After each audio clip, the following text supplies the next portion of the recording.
Oh, it's such a lovely, lovely damp early spring day, and the reed beds look fabulous, as do the poplars. So I just thought I'd show you that, and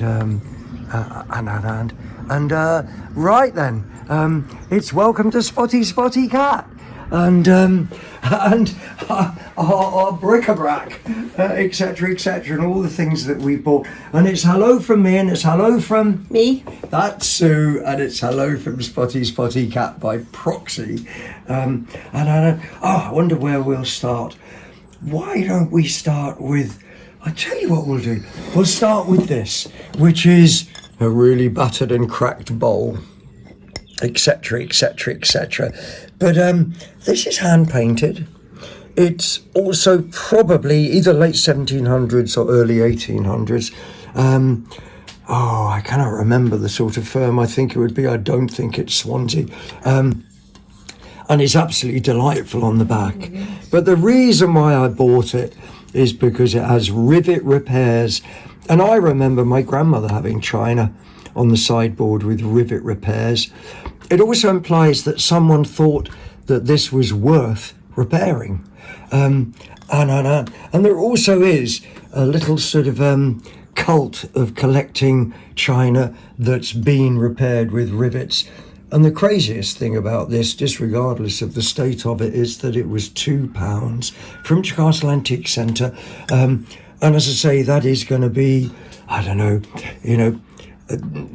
220 years old, something like that. But I love the rivet repairs. Anyway, that's the very first thing. And very quickly as well, I must get this because it's an indulgence. It's a Cartman, and apparently Cartman is Superman. And do you know, I don't find very much South Park toys or memorabilia at all.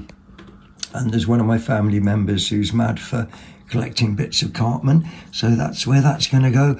That was from Put him down, okay. Yeah. I can show you properly then. And he was something like 20 pence, maybe in the cat's charity shop round the back of Brecon Market. And we love him to bits. A bit of a contrast to a 220-year-old bowl, but I think he can sit in there. What should we do next? I think we'll do, there's a lot of really nice things. I think I'm going to do the picture. This is I think it's watercolour, but it might even be an oil. No, maybe that's an oil on board, actually. And it is, do you think I should tip him? Then you won't get a reflection so much. That's the way, isn't it? Yeah, that's much better. Yeah. And it is really, really delightful. Incredible work. That might be amateur. It's not signed at all. It might be amateur, but it's very, very well done if it is. And on the back of it, it says, in Vigary Castle, Loch, whatever that is, Loch Dick, and Loch Oig, and Oig, and 1895. And so that is the most delightful, original painting. That was £11 from Newcastle Antique Centre. I have a friend who's retiring, and he's drastically reduced his stock. And I know, isn't that just incredible, Sue? The quality of that. That was £11. I mean, I know a lot of people who wouldn't get out of bed for £11, let alone paint a picture like that. The next thing we'll do is, I think we're going to do the plates. Clonkety, clonkety, clonk. I'll take the bits off. And I can whiz through these fairly quickly. I love this. This was in a pile of plates outside of a charity shop. I'm not too sure which one. And I do love blue and white. It's porcelain. It's so usable as a plate. I think this was 10 or 20 pence. This is, you can read on the back, Heathcote china. And I love the image on. I suspect this is I suspect the plate itself is probably 1910, 1920, but I suspect the transfer image on that, was a lot older, when it was originally printed on blue and white plates. Anyway, I love that. It's got sheep in, I live in the land of sheep. Anyway, that's one plate. And where's do you say, oh, flatware? Now these are absolutely crazy. Apart from the fact I really like them, and they're in such good nick, and quite an unusual colour. And you look at those and you think, well, they must have been made in the last 5 or 10 years, absolutely pin clean, etc., etc. Great image. I love the birds. I love the little, butterfly come dragonflies, etc., etc. But if we turn it over to the most interesting side for us, we've got an RD number on here. Do you know, Sue? There's 2 of them. I'm going to turn over and look at the other one because it has a more interesting. No, it's exactly the same. I don't know. So sorry about that. This RD number here, 3179, means it was made in 1883,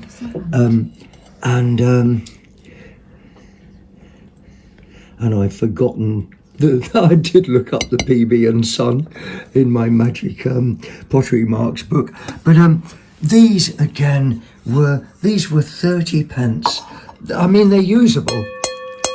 They ring like a bell. They're usable as dinner plates, beyond anything else. But the other side of it is, what is that? 150 years old, and good as new stock, as we say. Anyway, I think I'm going to move on to the letter opener, which is we'd say oxbone, but let's be honest, it is ivory. It's got a hallmark silver collar. It's a letter opener. This would have been the end you used to open letters. The staining is probably original and natural, as ivy can go. The hallmark on there, excuse me, is London. I'll put him down, Sue. That's easiest for you, isn't it? The hallmark on there is London, 1904. And he also came from my friend who's retiring in the Antique Centre in Trecastle. That was £8. It's crazy, absolutely crazy. Just as an objet, a virtue, it's just so nice. I think the next thing I thought, let's lower the tone, is The Wages of Sin. It's an EP, as we used to call it, vinyl EP, Steptoe and Son. Do you know a lot of these things, these picture cover EPs and old LPs and so on? I mean, for me, it isn't really so much the actual audio inside, it's the whole image of the cover, because sat on the back of the shelf or whatever, they make a great decor. And Steptoe and Son, they were, almost an institution on, was it Saturday or Sunday evenings? And they were very funny. William Bramble, Harry Corbett. Wilfred Bramble. Wilfred Bramble. You know everything, Sue. Oh, dear, thank God I got you to correct me about all the major things that really matter that we won't talk about. Harry H. Corbett. Harry H. Corbett. Harry Corbett is sooty. Oh, right. Okay. Yeah. Oh, dear, we want you on our quiz team for media trivia. Anyway, the next thing I'm going to show you is a book which came out of a skip. And it's The Truant Kitten and Other Stories, which is cute enough, by storybook by A.L.O. which isn't really a name. T. Nelson and Son, that'll be the publisher, so I think. Right, okay, yeah. Anyway, I'm going to open this up, and I'm going to flick between 2 pages. We're going to come back to this. This is the inside cover, is the only illustration there, foxglove and heart's ease, which is delightful enough. But it was actually printed by T. Nelson in 1897. Right. And it is, I'll just give a quick page flick through, blah, blah, blah, blah, blah, and the rest of that. But what is really interesting, printed in 1897. Now, it was awarded from Wesleyan Sunday School as a prize. I think it says Burmage up the top there, to Eric Stocks. and for juvenile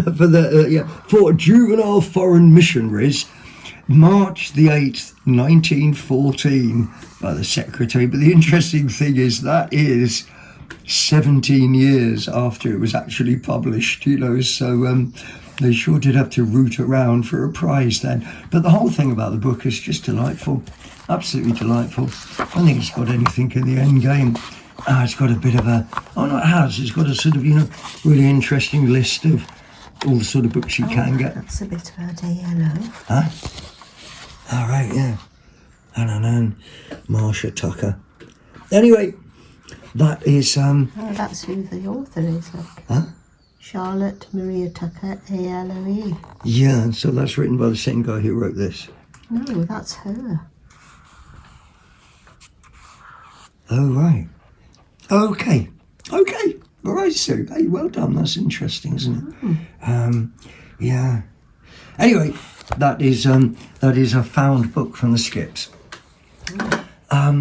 I think now, I'm on the back and grab stuff, I think I'm going to show you this, which I had to buy for the sake of quality. Now, this is, rather than Rama, this is, rather than Krishna, this is Rama. This is Krishna portrayed as Rama. He's playing a flute. This isn't an arrow. This is actually a flute, which is, what Rama did, is a classic thing about him. Playing the flute next to a small lake full of naked ladies. And I forget the story. But do you know the quality of this? It's just crazy. Yeah. The quality of the carving on this is absurd. And this cost me £8, again from my friend who's retiring from the centre. But the quality of it's just beyond. It's a delightful object, but wow, the work that's gone into that. And it's worth £8. Dearie me. Right, the next thing I think I'll move on to is this spoon, which I never saw a spoon like that, so I just had to buy it. I think it's probably a feeder spoon, maybe for an invalid, but probably for a child. Cost me £2. What do you think? Medicine spoon, because a medicine spoon. Yes. Oh, that is, yeah. Medicine spoon. So it still could be for a child or an invalid. Yeah. It says EPNS, but of course all the silver plate's worn off. But I never saw a spoon like that. And anything we've never seen or something unusual, and we're absolute, we're victims. Got to buy that. And anyway, and the next thing I'm going to show you is a little bit of jewellery. I don't do a lot of jewellery. Generally, I don't particularly look for it, but I couldn't really miss this. This is a little silver dangly, and it's also on a silver necklace.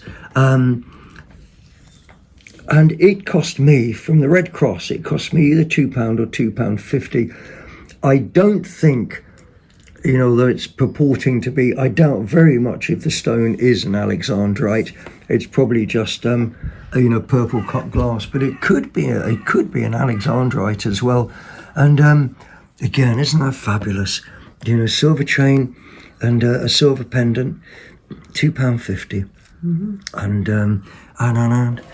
And then the very last two sections I'm going to get into. First off, I'm going to get into some of the nicest carnival glass I've ever bought in my life. It's the iridescence that is the thing about how good is your carnival glass, plus interesting colours. But the oily sort of rainbow effect on top of these things are just incredible. This one is the grapevine and peacock pattern. It's probably Northcote or something. It will almost definitely be an American firm. A lot of the better carnival glass was. They called it carnival glass because it was given away as prizes, but most of it is an orange colour.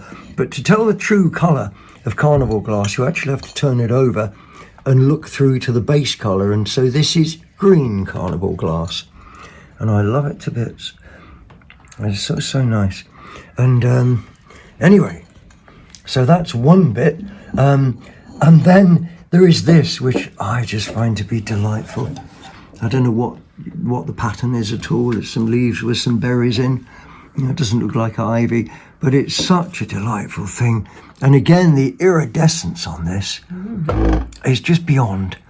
And again, repeating myself, if I turn it upside down, you can actually see it's green. And this is a 2-part mould, so it's definitely going to be 20th century. The bit I showed you previously is a 3-part mould, so that's going to be into the late 1800s. And at least the original mould was made there. And finally, the very last 2 things we're going to have is our old perennial green glass. Now, this is obviously deco, and I don't know, this is going to be 1920s, probably 1930s. And this is, again, what is colloquially called depression glass. So that would have been, again, 1920s to 1930s. And now we're going to have to do the big reveal. And this is, for this Spotty Cat, this is our great finale and the uranium glass reveal. So I've got my black light with me, and I've got big hopes for both of these, Sue. What do you think? Yes, so you do I. think? All right, so we can't gamble because we both agree. So let's have a see. 1, 2, 3. Oh, yeah. Oh, this is delightful. Beautiful. I know. So nice, bits of uranium glass set in a cabinet with a black light shining on them. But isn't that, I love that.